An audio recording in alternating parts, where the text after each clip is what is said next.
So, good afternoon po, ma'am. Update, ma'am. Okay na rin eti kon, ma'am. Eti Kabambanan Sur, grade 6.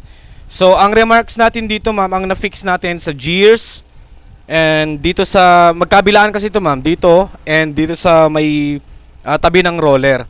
So, nag-continuous red blink siya and gear problem, mechanical problem. Fix na 'yan, ma'am. And then one more thing, waste pad, nalinisan na rin kung ano yung nagli-leak dito sa may side. Then one more concern natin, ma'am, sa print quality. So missing po ang dalawang kulay noon. We have the color yellow and blue. Pero restored na po siya, ma'am, through print head declogging. Meron akong ituturo sa inyo, ma'am, na settings kapag magpiprint kayo. Dapat naka high quality yung settings niya since hindi na natin na 100%, ma'am, na restore yung kulay.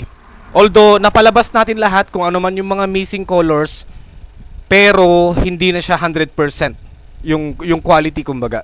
So kailangan natin mag-adjust sa print settings natin, which is dapat iset natin as high.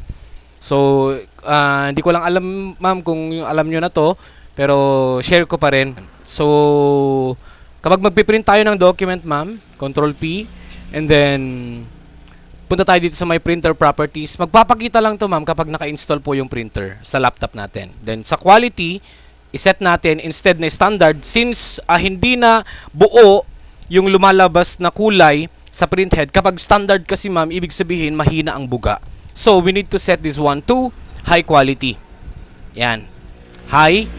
And then okay, kung purely on documents lang din naman, ma'am, pwede nyong gamitin yung high. Mas mabilis lang din.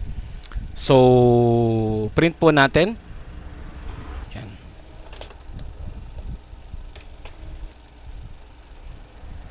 Napalabas naman lahat ng kulay, ma'am. Yun nga lang, nagtuok lagamin.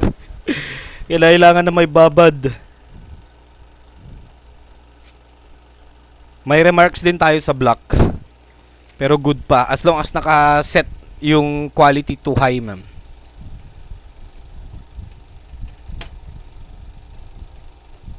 Yung Xerox, medyo nakapsot pa yun kaya ito, ma'am. So, gamitin nyo lang lagi yung colored din. Kasi yung colored, kayang-kaya niyang palabasin ng buo rin yung black.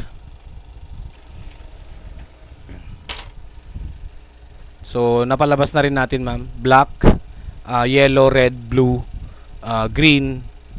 Basta yung apat na kulay na palabas na po natin. So, pwede nyo pong daanan mamayang hapon, ma'am, para ma-check po ninyo. Thank you.